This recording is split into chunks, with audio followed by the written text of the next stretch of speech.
tajuk ke masjid, tajuk ke pesantren, tajuk ke urang gasin. Jut adanya. Nyan barulah gedanya daripada dosa dah. Tapi selama hana tajuknya, selama harta orang lainnya nak tajang gedanya, dia dalam sampai dosa. Tengok dia dosa. Tak pajuh makanan nanti tempat gop dosa.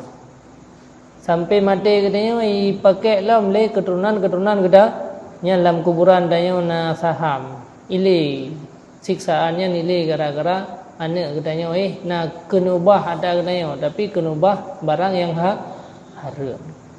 Maka berat katanya. Maka sangat ganjurkan ya.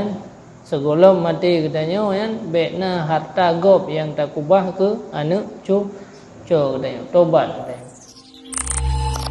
Tajuk ke melasa, tajuk ke masjid.